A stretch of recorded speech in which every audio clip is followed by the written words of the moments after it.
Assalamualaikum warahmatullahi wabarakatuh.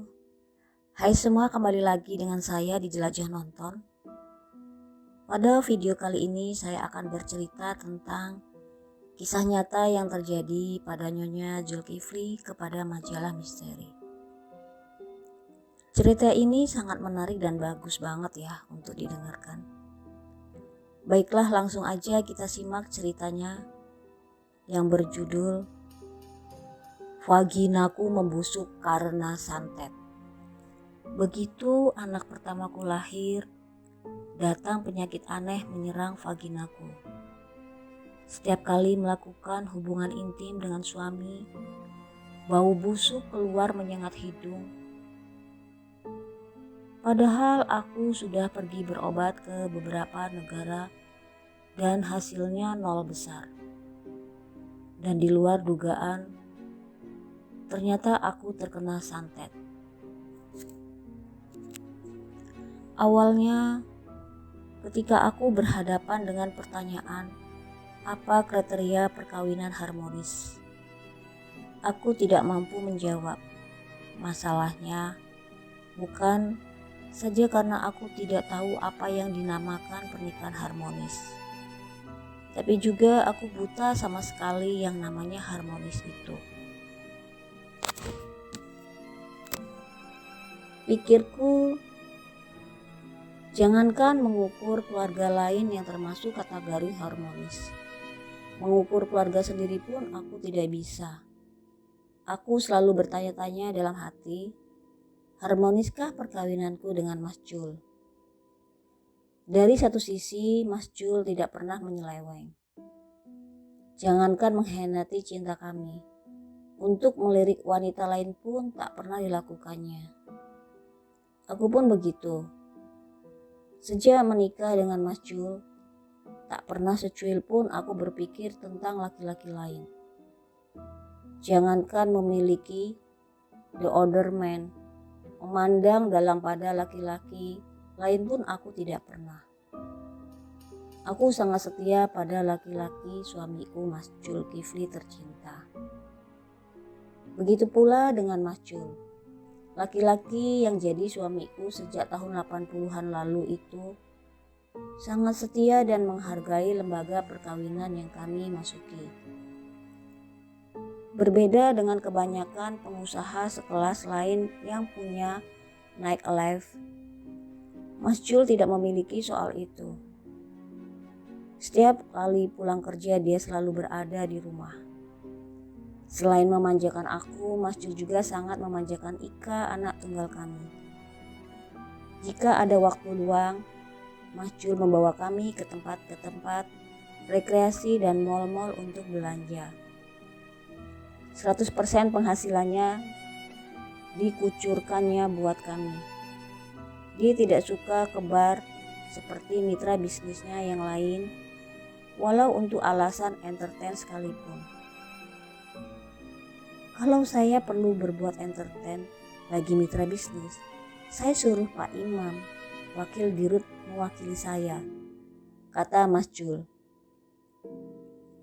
Pak Imam memang hobi keluar malam. Bu Yanti, istrinya, paham betul tentang kesukaan suaminya itu. Walaupun mencoba mengerti akan kiprah suaminya, berulang kali Bu Yanti dan Pak Imam terlibat pertengkaran. Pertengkaran yang terjadi, perseteruan itu paling sering disebabkan oleh wanita kedua. Beberapa kali Pak Imam jatuh cinta pada perempuan bar dan skandal itu berhasil dibongkar Bu Yanti. Tapi Bu Yanti bertahan tidak menggugat cerai. Sebab selain pertimbangan anak-anak, Bu Yanti melihat banyak kelebihan Pak Imam. Salah satu kelebihan yang diungkap Bu Yanti kepadaku adalah soal kehidupan seks mereka yang bagus.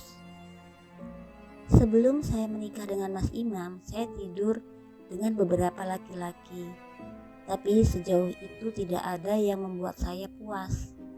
Tapi dengan Mas Imam, saya puas. Mendapatkan kepuasan yang luar biasa. Kalau Mas Imam itu ibaratnya botol, saya adalah tutupnya. kata Bu Yanti sambil senyum. Pengakuan jujur Bu Yanti itu membuat aku merinding. Jujur saja, Mas Jul dan aku tidak pernah berselingkuh dan dalam keluarga kami tergolong sangat bahagia.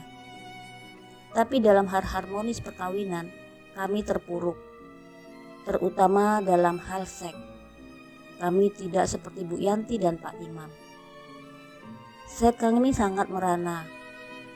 Aku dan Mas Jul tidak pernah mendapatkan kepuasan seks itu sejak aku melahirkan Ika.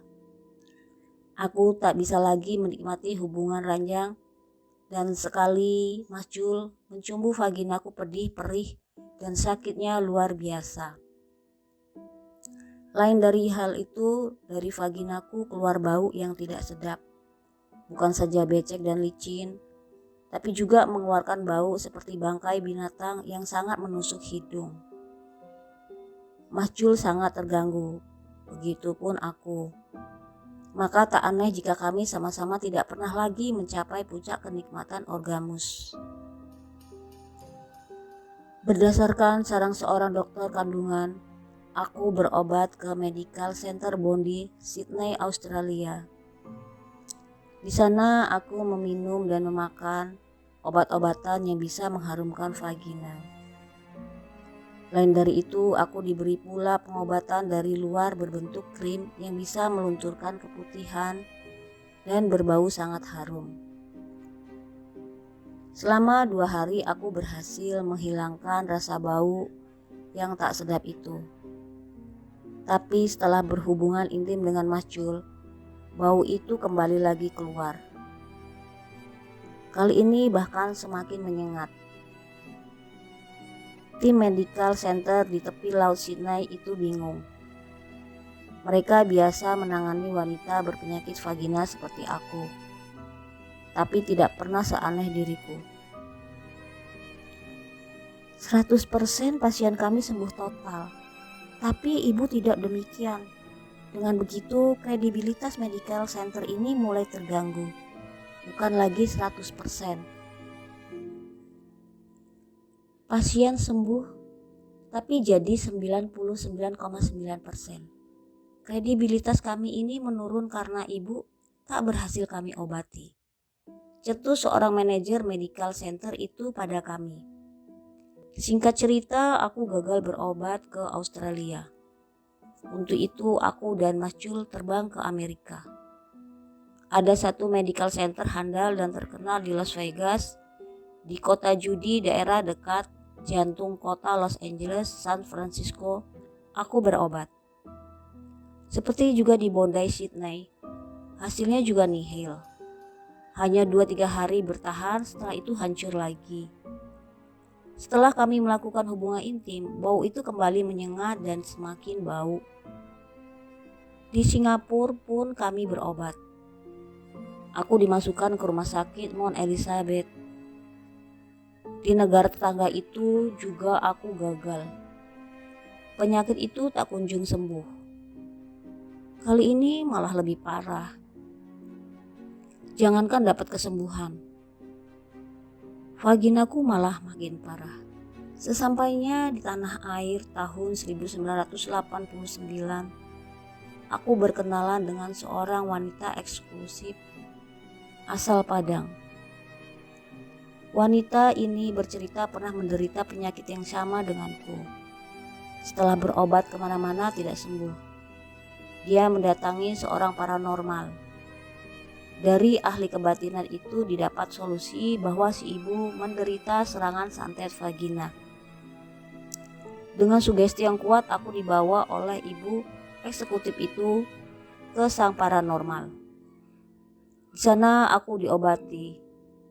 Setelah tubuhku dibaringkan dan dijampi-jampi, aku juga diuru dari ujung kaki ke ujung rambut. Sampai di bagian tengah tubuhku, aku menjerit kesakitan. Tiba-tiba muncul rasa sakit yang amat sangat walau jari-jari tangan ahli kebatinan itu hanya menempel sedikit di kulitku. Pijitan halus itu sekonyong-konyong ku rasakan seperti tusukan belati dan sayatan silet yang sangat pedih. Anda disantet. Santet itu jatuh di bagian puting tubuh ibu. Ada orang yang menjahili Anda, dan bayangannya sangat jelas terlihat oleh saya saat jari saya berada di tengah tubuh ibu tadi. Ujar sang paranormal. Sebutlah Mbah Haji. Kata-kata Mbah Haji bukan saja mengagetkanku, tapi juga sangat menekan perasaan. Bayangkan aku disantet. Padahal santet itu adalah hal yang paling kutakuti sejak aku mendengar betapa jahatnya kejahatan itu. Sebagai muslimah, aku dibimbing membaca doa secara Islam. Aku membaca semua doa-doa itu dengan lancar. Setelah itu aku disuruh duduk dan berdoa lagi. Kali ini berdoa di atas segelas air putih yang sudah tersedia di meja Mbah Haji. Setelah separuh air ku minum, aku disuruh Mbah masuk ke kamar, mandi sendirian dan menyiramkan air yang separuh lagi ke daerah kemaluanku. Begitu vaginaku terkena air, rasanya dingin dan sejuk tiba-tiba menyelimuti sekujur tubuhku.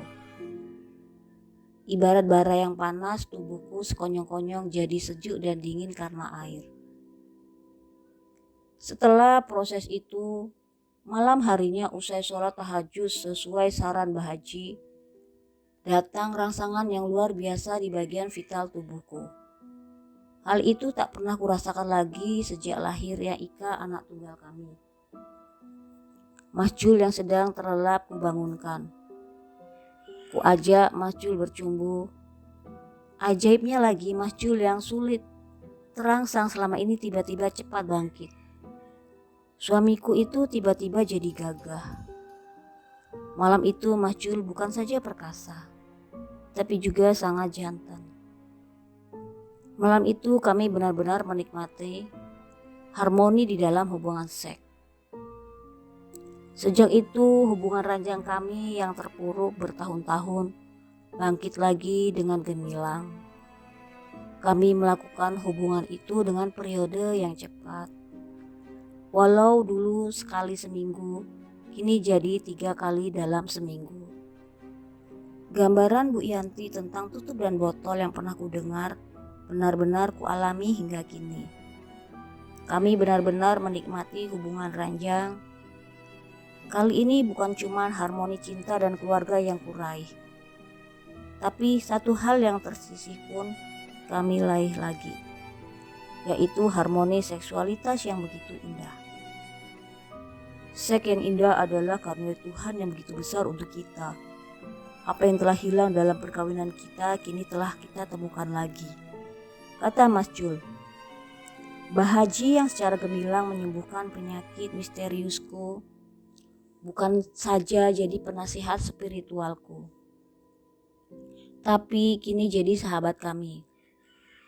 Beliau tak menuntut hal materi pada kami.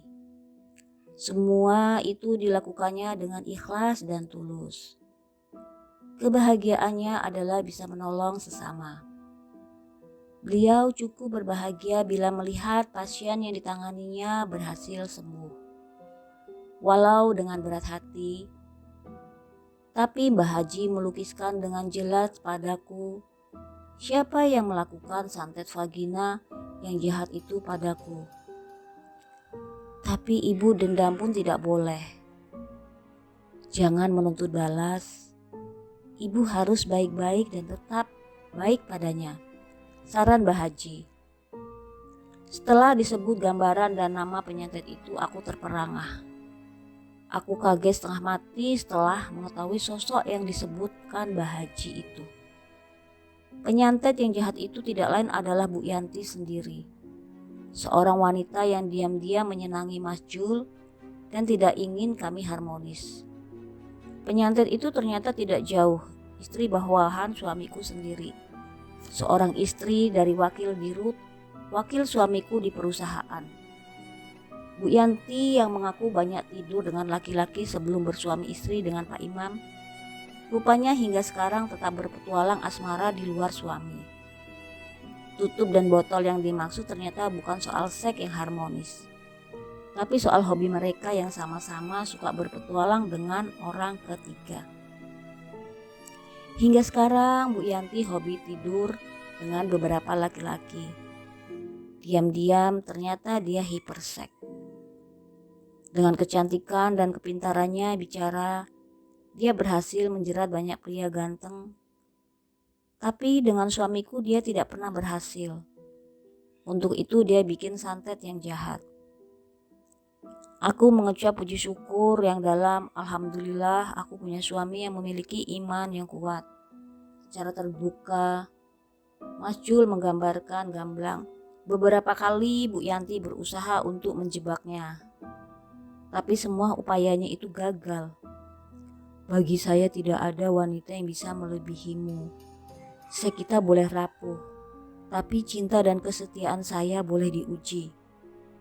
Bisik Mas Jul. Aku tidak dapat berkata apa-apa selain mencubitnya dengan mesra. Aku pun walau tidak kuakui pada Mas Jul hari itu sangat setia dan cinta kepadanya. Terima kasih.